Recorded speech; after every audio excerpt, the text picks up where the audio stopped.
Hi guys, it's me Rebecca. So, a quick tutorial lang tayo dito. So guys, sa pag-apply pala ng affiliate, kailangan nyo ng cellphone number and then yung email ad nyo.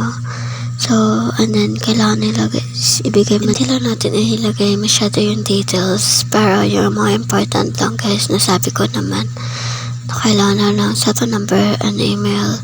So, kayo na bahala guys mag-fill up. And don't forget yung kadalasan na code na sa spam o sa important doon sa ating email. Kapag okay na guys, so magantay lang kayo ng mga ilang araw para ma-confirm agad ni Shopee yung inyong pag-apply sa pag-affiliate.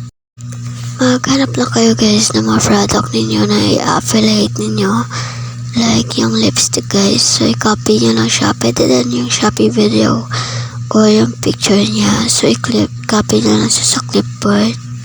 It's up to you na guys kung lagyan nyo ng music or i-voice over ninyo. So yun.